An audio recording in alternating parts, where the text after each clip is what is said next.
देना ना यार, डिजिटल बोर्ड लेंगे यार हम लोग भी यार, गरीब आदमी नो, नहीं है पैसा कौड़ी,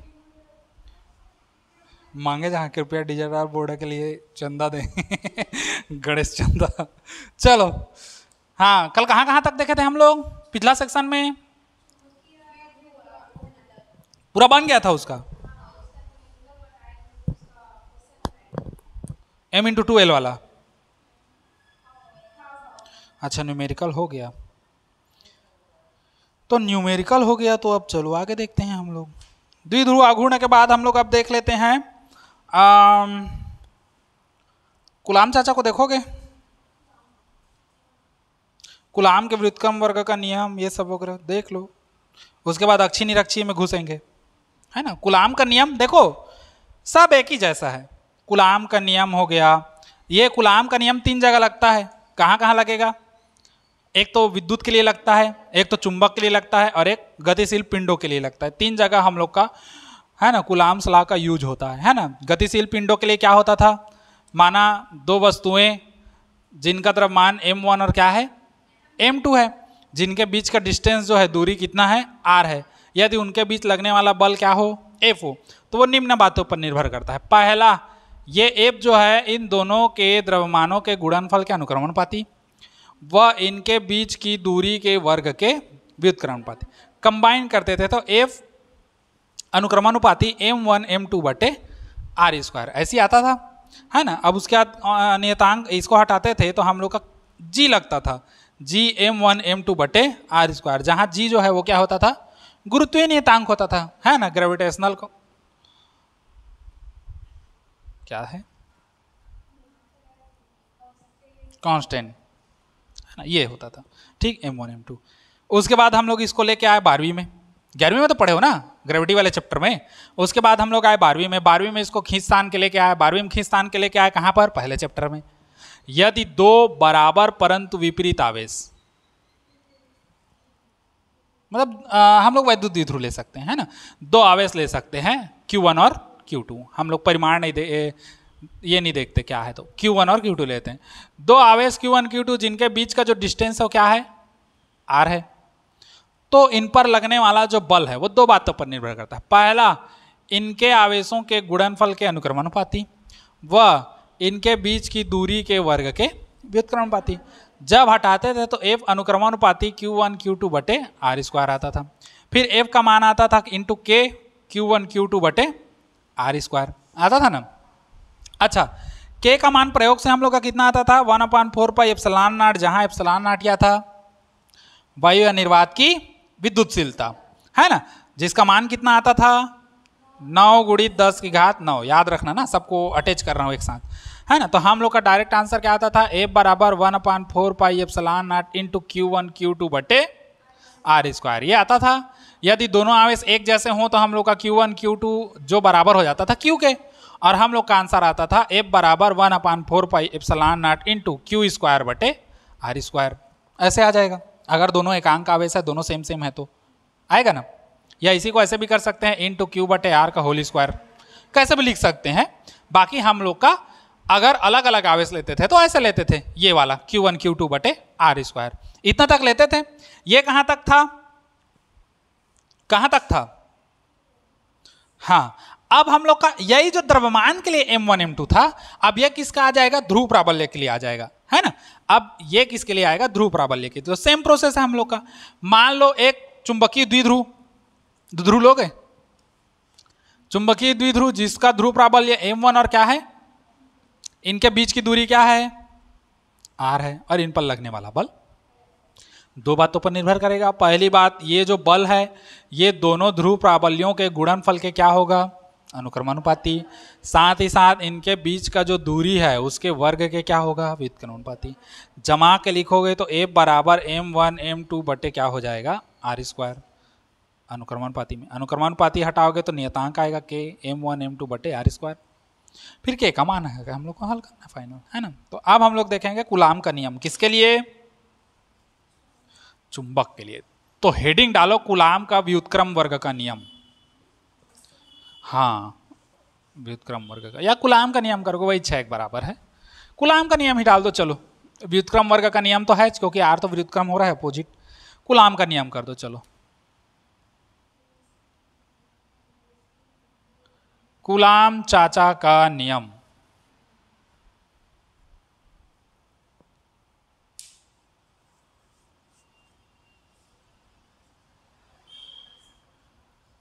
तो क्या होगा, परिभाषा कैसा होगा,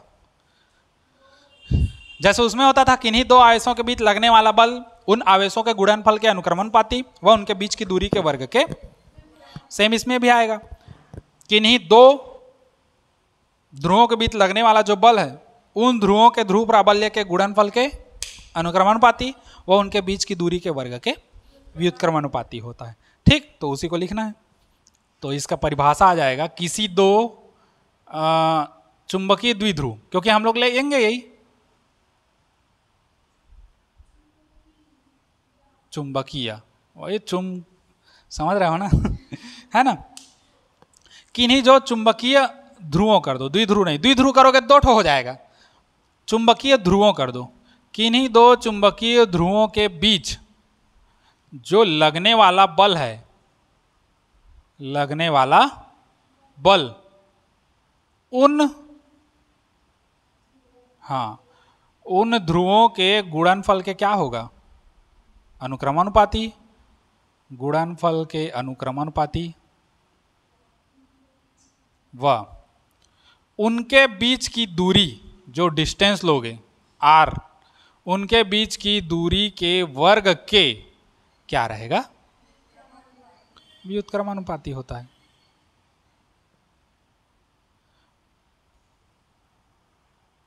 व्युत्क्रमानुपाती होता है, ठीक, दोनों के बीच की दूरी के वर्ग के व्युत्क्रमानुपाती होता है।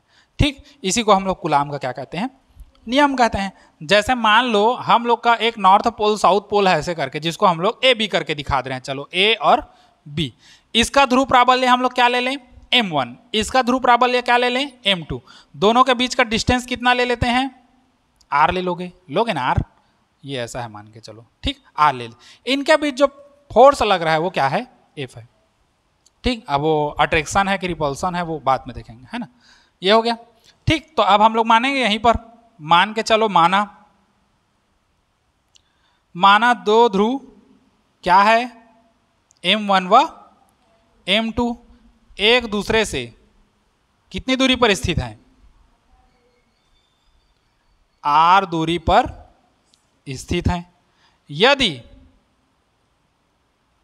दोनों के बीच क्या बल लगे, हाँ दोनों के बीच लगने वाला बल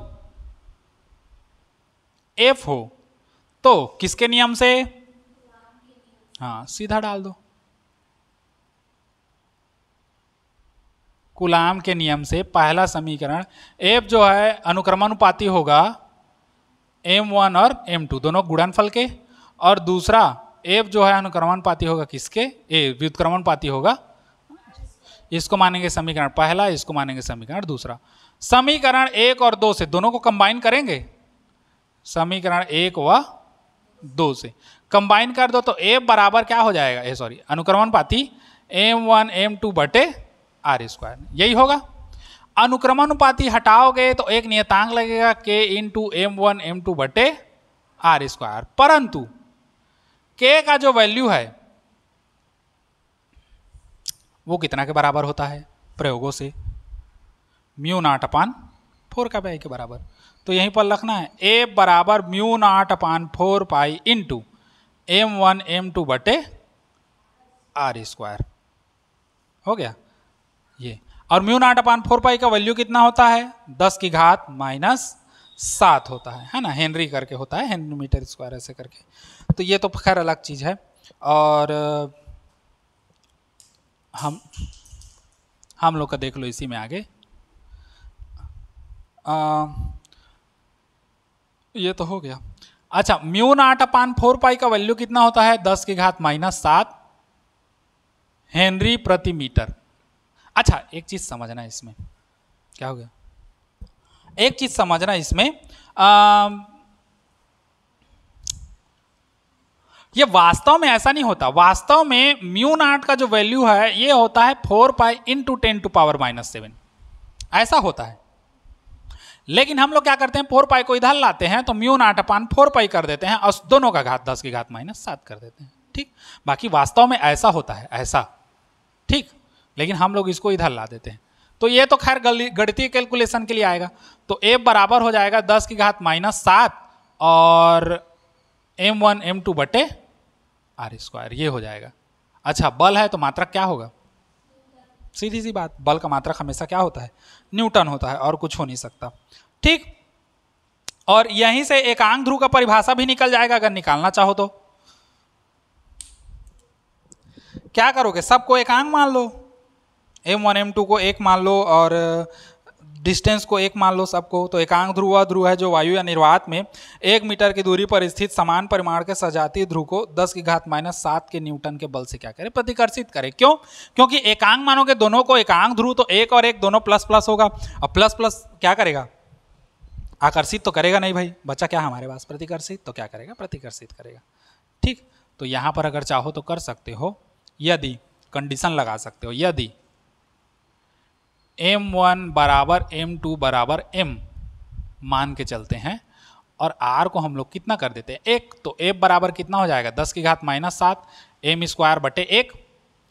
अच्छा, इसको 1 मान लेते हैं, m1 m2 बराबर 1 मान के चलते हैं, माना। ठीक, तो ये हो जाएगा 1 का स्क्वायर मतलब f बराबर 10 की घात कितना आएगा, 1² बटे 1 मतलब सीधा इंटू कर दूंगा तो 1 ही आएगा। तो यहां से एक परिभाषा हम लोग को और मिल जाएगा। अच्छा, हाँ, एक चीज और समझना, अगर मान के चलो, एक चीज समझना, इसी में थोड़ा सा मैं क्लियर कर दे रहा हूं इसको, ये एक्स्ट्रा है ना, एक्स्ट्रा है तुम लोग के लिए, नहीं करोगे तब भी, लेकिन एकांक ध्रुव का परिभाषा डायरेक्ट याद करना नहीं पड़ेगा इसमें। समझो, यदि m1 व m2 दोनों को मैं m के बराबर ले लूं तो यहां पर क्या हो जाएगा, m1 m2 m into m तो कितना हो जाएगा, अगर समान परिमाण रखता हूं, अगर यहां पर m1 को 1 मानूं और इसको भी 1 मानूं तो 1 का वर्ग होगा तो 1 ही आएगा। अगर माइनस रखूं तब भी कितना आएगा, 1 आएगा। और अगर इसको 1 के बराबर लूं, इसको ले जाऊं तो रूट में आएगा तो +-1 आएगा, मतलब +1 भी आएगा, और मतलब परिमाण समान होना चाहिए, दिशा से लेना देना नहीं है। परिमाण क्या होना चाहिए, समान होना चाहिए, दिशा से मतलब नहीं है। लेकिन प्रतिकर्षण क्यों करेगा, जबकि स्क्वायर करोगे तो हमेशा कितना आएगा, 1 आएगा, और 1 आएगा मतलब सीधा प्रतिकर्षण करेगा, सेम सेम होगा। तो समझे इसको, तो इसलिए होगा। तो अगर चाहो तो उतना डिटेल लिख सकते हो, नहीं चाहो तो फिर डायरेक्ट लिख सकते हो एकांक ध्रुव का। तो इतना मैं क्लोज कर दूं, ज़्यादा हार्ड नहीं करते हैं हम लोग, उतना हार्ड नहीं देगा पेपर में, है ना। तो इतना में क्लोज करते हैं, एकांक ध्रुव का परिभाषा अलग से लिखवा दूंगा सूत्र से, है ना। तो इतना में हम लोग का ये हो गया न्यूटन, इसको नोट करो, और उसके बाद एकांक ध्रुव का परिभाषा को अलग से लिखवा दूंगा। इसी सूत्र को लेके इसको अलग टॉपिक बना देंगे, इसी में मर्ज नहीं करेंगे, नहीं तो फिर गड़बड़ाएगा। ठीक, इतना नोट करो, चलो नोट करो, नोट करो। एकांक ध्रुव वह ध्रुव है, उसके बाद फिर बाद में लिखवाएंगे।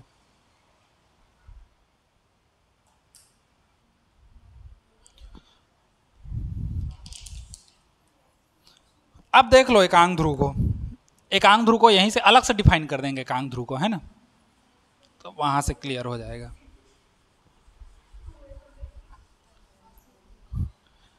कितना समीकरण माने थे अभी तक, इसी में 2 ही माने हैं क्या, इसको समीकरण 3 मान लेते हैं, है ना, यहीं से फिर बन जाएगा एकांक ध्रुव का परिभाषा, है ना।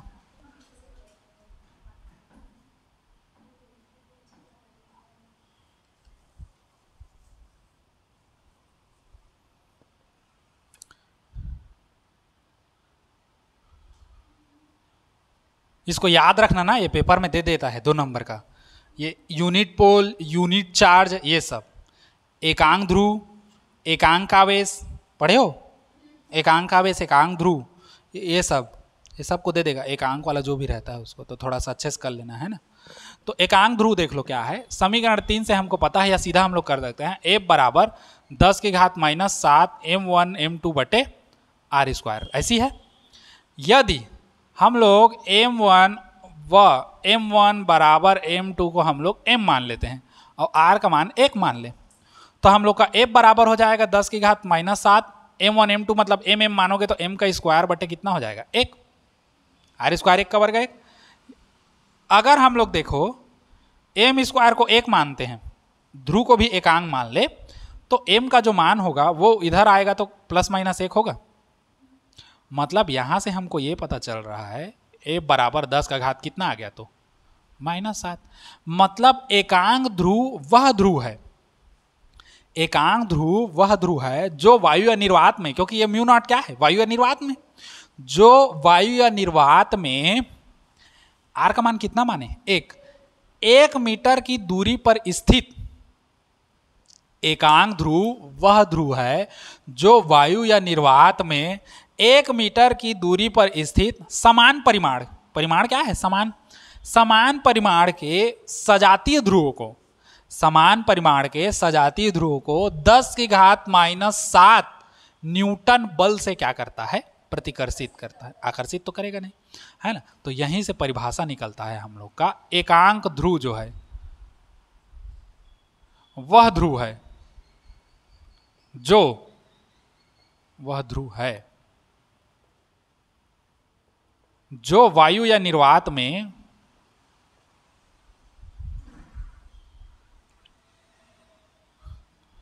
एक मीटर की दूरी पर रखे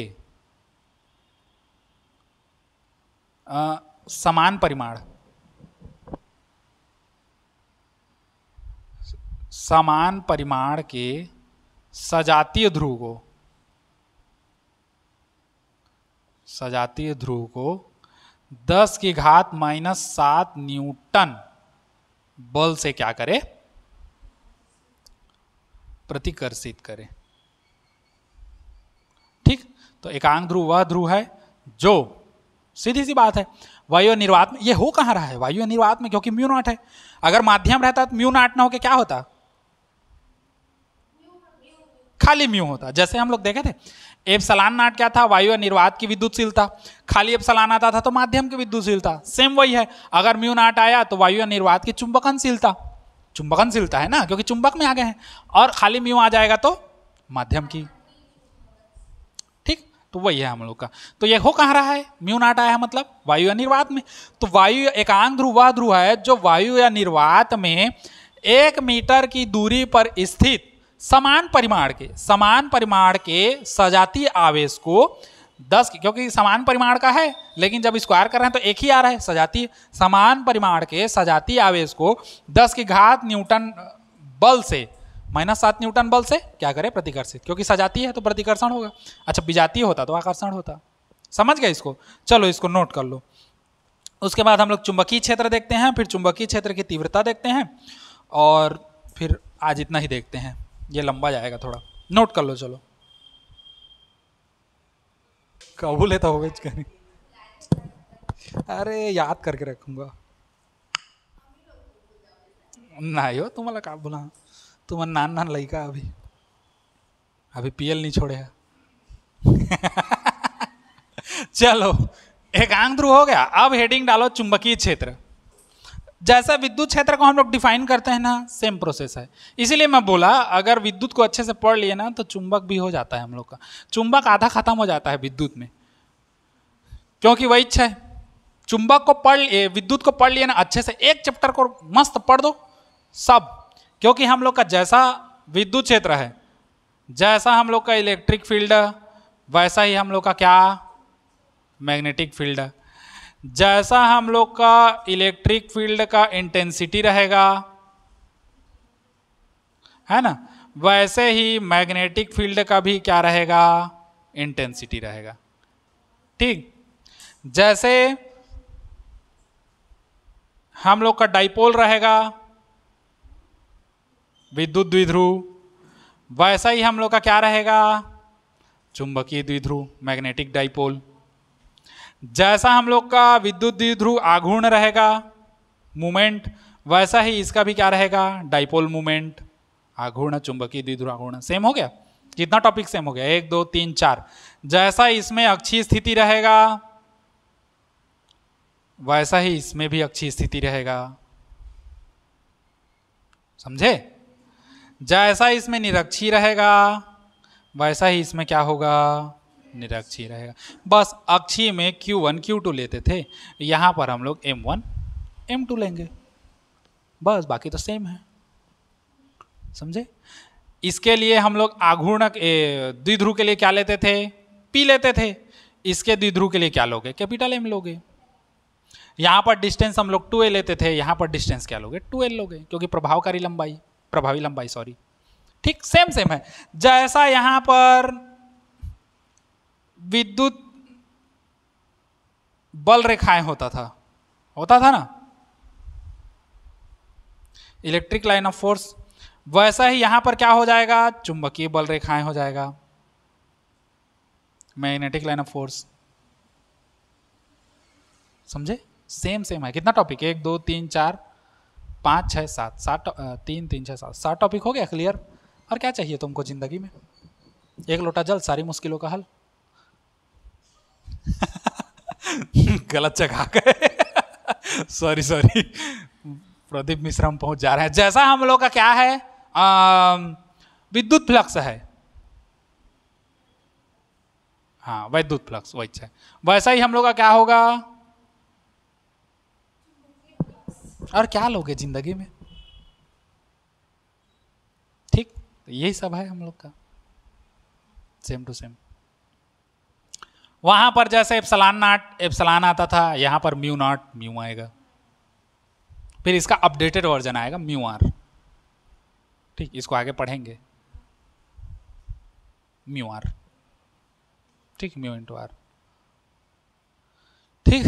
तो अब हेडिंग डालो चुंबकीय क्षेत्र, बोलते जा रहा हूं, चलो लिखते जाओ। हेडिंग डालो मैग्नेटिक फील्ड, डाल लिए, चलो लिखो।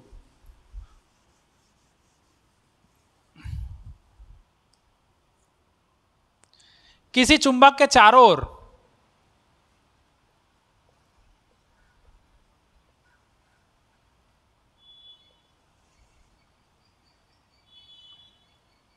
किसी चुंबक के चारों ओर का वह क्षेत्र, किसी चुंबक के चारों ओर का वह क्षेत्र जहां तक उसका प्रभाव होता है, जहां तक उसका प्रभाव होता है, उसे उसका चुंबकीय क्षेत्र कहते हैं। या इसको पुराने वाले के हिसाब में लिखोगे तो पुराने वाले के हिसाब में भी लिख सकते हो, किसी चुंबक के चारों ओर का वह क्षेत्र जहां अन्य चुंबकीय पदार्थों को आकर्षित या क्या करे, प्रतिकर्षित करे, है ना। जैसे मान लो एक हम लोग का ये चुंबकीय क्षेत्र लेते हैं, है ना, एक हम लोग का मान के चलो चुंबक है, मैग्नेट है ना, तो इसके चारों ओर ऐसे मैग्नेटिक फील्ड बनेगा हम लोग का, एमएफ जिसको कहते हैं शॉर्टकट में, वहाँ इलेक्ट्रिक फील्ड था ईएफ एमएफ। तो किसी चुंबक के चारों ओर का वह क्षेत्र जहां पर अन्य चुंबकीय पदार्थों को आकर्षण या प्रतिकर्षण करे, है ना। मान के चलो यहाँ पर ले आते हैं तो ये आकर्षण या प्रतिकर्षण कुछ भी कर सकता है ना। वैसे तो हम लोग का लोहा निकल कोबाल्ट को क्या करेगा, आकर्षित करेगा, क्योंकि लोहा निकल कोबाल्ट क्या है हम लोग का, चुंबकीय पदार्थ है ना। मान लो और कुछ आता है, सेम डाइपोल आ जाता है, तो फिर हम लोग का क्या करेगा, रिपल्स करेगा, रिपल्स फोर्स लगाएगा, प्रतिकर्षण बल, है ना। और सेम रहेगा तो अट्रैक्शन फोर्स लगाएगा, ठीक। तो चुंबकीय क्षेत्र क्या है, किसी चुंबक के चारों ओर का वह क्षेत्र जहां तक उसका प्रभाव होता है उसको चुंबकीय क्षेत्र कहते हैं। या किसी चुंबक के चारों ओर का वह क्षेत्र जहां पर अन्य चुंबकीय पदार्थों को रखने पर वह आकर्षण या प्रतिकर्षण का उसका क्या करे, फोर्स पैदा करे, है ना, बल अनुभव करे, ठीक। ये हो गया चुंबकीय क्षेत्र। अब हेडिंग डालो चुंबकीय क्षेत्र की तीव्रता, इंटेंसिटी ऑफ मैग्नेटिक फील्ड। चुंबकीय क्षेत्र की तीव्रता, इंटेंसिटी ऑफ मैग्नेटिक फील्ड,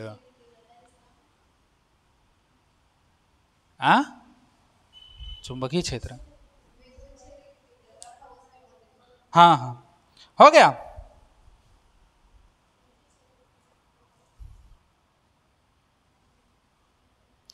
तो अब चुंबकीय क्षेत्र की तीव्रता में क्या लिखे थे, विद्युत क्षेत्र की तीव्रता में क्या परिभाषा था, किसी विद्युत क्षेत्र के अंदर एकांक धनावेश जितने बल का अनुभव करता है, अब यहां पर एकांक धनावेश ना होके क्या है, ध्रुव है। ध्रुव है, पोल है, जहां जहां आवेश है वहां वहां पोल है, पोल्ला पोल्ला हो जाओगे पूरा ध्रुव। तो किसी चुंबकीय क्षेत्र के अंदर एकांक ध्रुव जितने बल का अनुभव करे, क्योंकि इंटेंसिटी क्या बताता है हम लोग को, बल को बताता है कितना बल का अनुभव कर रहा है। भाई हम लोग को चलो पता है, मान लो ये हम लोग का कोई मैग्नेट है, इसके चारों ओर मैग्नेटिक फील्ड है, ये बन रहा है, यहाँ पर रखेंगे तो मान लो आकर्षण कर रहा है, यहाँ पर रखेंगे तो और आकर्षण, यहाँ पर रखेंगे तो और आकर्षण, यहाँ पर रखेंगे तो और आकर्षण, सब में आकर्षण लग रहा है, लेकिन कहाँ कितना लग रहा है कौन बताएगा, तीव्रता। तो किसी मैग्नेटिक फील्ड के अंदर में ऐसा हम लोग को लेना है यूनिट पोल, ऐसा यूनिट पोल जो ये बताए कि यहां पर कितने बल का वो क्या कर रहा है, अनुभव कर रहा है। ठीक, उसको हम लोग क्या कहेंगे, इंटेंसिटी ऑफ मैग्नेटिक फील्ड, है ना, चुंबकीय क्षेत्र की तीव्रता। तो चलो लिखो उसी में परिभाषा में, चुंबकीय क्षेत्र के किसी बिंदु पर या चुंबकीय क्षेत्र के अंदर, चुंबकीय क्षेत्र के अंदर एकांक ध्रुव, चुंबकीय क्षेत्र के अंदर एकांक ध्रुव जितने बल का अनुभव करता है, चुंबकीय क्षेत्र के अंदर एकांक ध्रुव जितने बल का अनुभव करता है, उसे उस बिंदु पर चुंबकीय क्षेत्र की तीव्रता कहते हैं।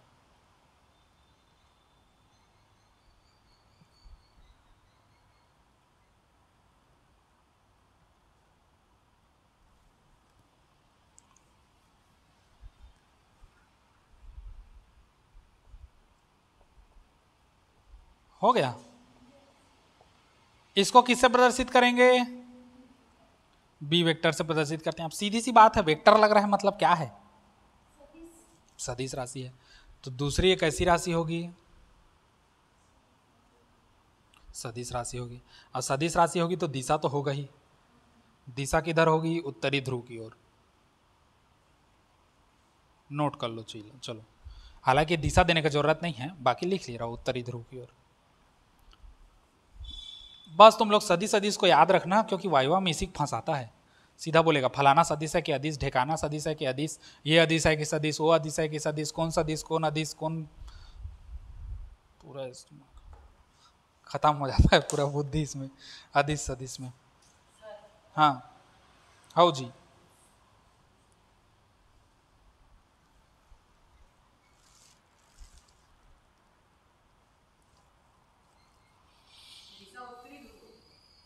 हाँ दिशा उत्तरी ध्रुव की ओर होगी।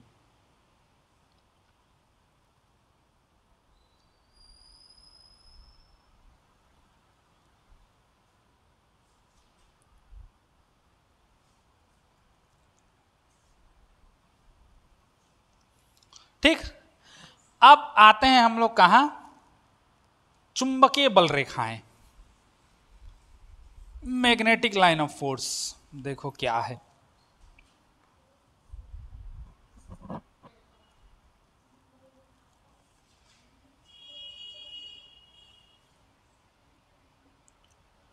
चुंबकीय बल रेखाएं,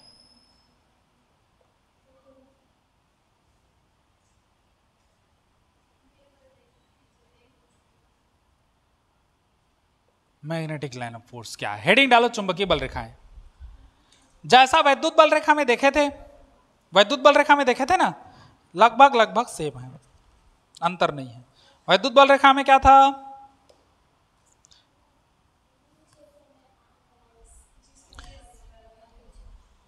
एकांक धनावेश, अच्छा इसमें थोड़ा सा अंतर होगा, है ना, कुछ होगा। जैसे विद्युत बल रेखाएं बंद वक्र नहीं बनाती, वो खुला वक्र बनाती है, क्योंकि प्लस से निकल के माइनस में समाप्त हो जाता है। और ये जो है बंद वक्र बनाती है, क्योंकि नॉर्थ से साउथ चलेगा और अंदर में साउथ से नॉर्थ चलेगा। ये क्लियर हो गया। दूसरी चीज, विद्युत बल रेखाएं जैसे कभी नहीं काटती, वैसे ही चुंबकीय बल रेखाएं कभी नहीं काटती, मतलब ये समांतर होती है लगभग। ठीक, और क्या ले सकते हो, हाँ विद्युत बल रेखाएं जहां सघन होती है, मतलब जहां बल रेखाएं सघन होती है वहां पर उसका प्रबल क्षेत्र होता है, और जहां दूर दूर होती है वहां दुर्बल, सेम ऐसे यहां पर होगा। हाँ, लेकिन एक चीज अंतर है, उसमें क्या था, धनावेश से निकलती है और ऋण आवेश में समाप्त होती है, ऋण आवेश में प्रवेश करती है। यहाँ ऐसा नहीं है, चुंबक बंद वक्र बनाता है तो कहाँ से निकल रहा है कहाँ से घुस रहा है हम लोग नहीं बता सकते, है ना। मतलब इसको कहाँ से निकला कहाँ से घुसा नहीं, हम लोग अगर ये कहेंगे कि एन से निकला एस में घुसा तो गलत है, क्योंकि चुंबक के अंदर तो एस से एन जा रहा है ना, तो कैसे बोल सकते हो एन से निकला। तो इसलिए कहाँ से, देखो खुला वक्र रहता है तो हम लोग मान के चलो, अगर मैं ए पॉइंट कर दूं, बी पॉइंट कर दूं, हम लोग ऐसे कर देते, हम लोग को सीधा पता है, ऐसे कर दूं तो ए से बी जा रहा है। अब वहीं पर इसको बंद क्लोज सिस्टम कर दूं तो पहले ए से बी गया कि बी से ए गया, बता सकते हो, नहीं बता सकते। अगर ऐसा कर दूं तो आराम से बताओगे कि ए से बी जा रहा है, क्यों, क्योंकि ये ओपन सिस्टम है। अगर इसको क्लोज कर दूं यहां से तो बता सकते हो कौन पहले गया, ए से बी गया कि बी से ए गया। ये वही सिस्टम हो गया, पहले मुर्गी आया कि अंडा आया। खा दोनों को रहे हैं लेकिन बता किसी को नहीं रहे हैं कौन मुर्गी पहले आया कि अंडा पहले आया। बस वैसी है जो हम लोग का इलेक्ट्रिक लाइन ऑफ फोर्स है, विद्युत क्षेत्र रेखाएं, विद्युत बल रेखाएं, वो हमको क्या देता है, ओपन सिस्टम देता है। वो बंद वक्र नहीं बनाता, वो खुला वक्र बनाता है। तो हम लोग बोल देते हैं कि ए से बी जा रहा है, मतलब प्लस क्यू से कहाँ जा रहा है, माइनस क्यू। लेकिन जहां हम लोग चुंबकीय क्षेत्र में आते हैं, चुंबकीय बल रेखाओं में आते हैं, मैग्नेटिक लाइन ऑफ फोर्स में, वहां पर हम लोग को दो सिस्टम मिल जाता है, मतलब पूरा क्लोज हो जाता है सिस्टम। अब पूरा सिस्टम ही क्लोज हो जाएगा तो हम लोग कहां से बताएंगे कि ए से बी जा रहा है कि बी से ए जा रहा है। तो वहां पर हम लोग नहीं बोल सकते कि एन से एस जा रहा है या एस से एन जा रहा है। हम लोग खाली इतना कह सकते हैं, इसको अनुमान लगाना मुमकिन नहीं है कहां से कहां जा रहा है। बाकी हाँ, चुंबक के बाहर एन से एस जाएगा और चुंबक के अंदर एस से एन आएगा, इतना आप बोल सकते हैं। लेकिन कहां से प्रारंभ हो रहा है और कहां समाप्त हो रहा है, इसको हम लोग केवल और केवल विद्युत क्षेत्र रेखा में बोलते हैं, चुंबकीय क्षेत्र रेखा में हम लोग नहीं बोल सकते। समझ गए इस चीज को, बस यही इतना ही है। और तो फिर जो भी है हम लोग देखेंगे, ठीक। ये तो हो गया 3 ठो, है ना, 3 ही ठो देख लो हम लोग का। चलो पहला लिखो, चुंबकीय बल रेखा। अब परिभाषा वगैरह नहीं रहेगा, खाली गुण पूछेगा बस। हाँ, गुण पूछेगा, गुण में गुड़ा लेना। और वही है चुंबक, ये दे ऐसे वो चुंबकीय क्षेत्र रेखा से जा रहा है, किसी बिंदु पर स्पर्श रेखा खींच दिया, हो गया चुंबकीय क्षेत्र। और क्या है, वैसे तो हम लोग विद्युत में भी पढ़े थे, बस वही तो है। तो हम लोग को खाली चुंबकीय बल रेखा, गुड़ गुड़ लिख लो उसमें। चलो 3 गुण बता दे रहा हूँ, 3 गुण में गुड़ा जाना पूरा। चलो लिखो, ये बंद वक्र बनाती है, पहला लिख लो, ये बंद वक्र बनाती है ना, क्लोज सिस्टम वाला है हम लोग का, ठीक। दूसरा लिख लो, ये एक दूसरे को कभी भी नहीं काटती, ये बल रेखाएं या ये क्षेत्र रेखाएं एक दूसरे को कभी भी नहीं काटती।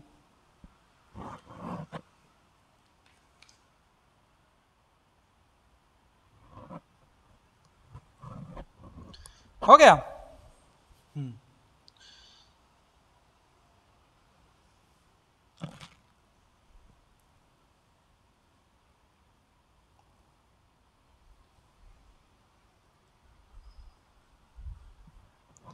फिर बाकी वही है, चलो लिख लो, चलो उसी में तीसरा वाला लिखो, 2 तो लिखे ना, तीसरा लिखो। चलो, जहां चुंबकीय क्षेत्र रेखाएं या चुंबकीय बल रेखाएं, जहां चुंबकीय बल रेखाएं सघन होती है, जहां चुंबकीय बल रेखाएं सघन होती है, वहां तीव्रता अधिक, वहां तीव्रता अधिक, तथा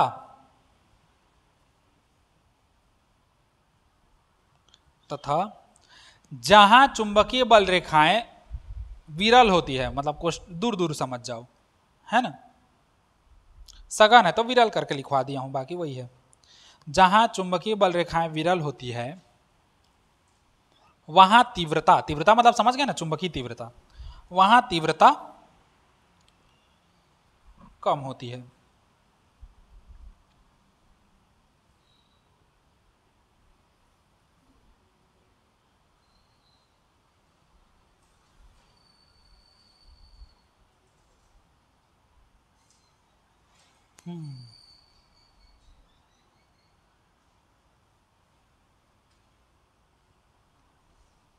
ठीक, इतना हो गया बस।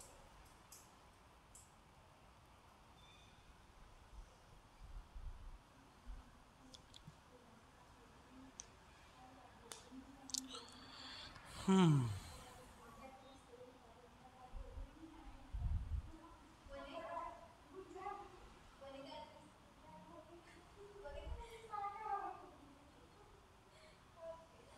ऑब्जेक्टिव में याद रखना अजी, ऑब्जेक्टिव में एक चीज याद रखना, ऑब्जेक्टिव पर्पज से अगर देखोगे तो एक चीज याद रखना, अगर हम लोग के पास क्या है, पृथ्वी है, अगर पृथ्वी का कोई भी एक पॉइंट लिया जाए तो वहां पर चुंबकीय बल रेखाएं या चुंबकीय क्षेत्र रेखाएं कैसी होंगी, एक समान हो, ऐसा नहीं अलग अलग होगा, क्योंकि पृथ्वी भी क्या है, एक चुंबक है, और पृथ्वी भी एक चुंबक है, इसलिए पृथ्वी के कहीं पर भी पॉइंट लोगे, है ना, मतलब किसी भी स्थान पर पृथ्वी का चुंबकीय क्षेत्र कैसा होगा, एक समान होगा। ठीक,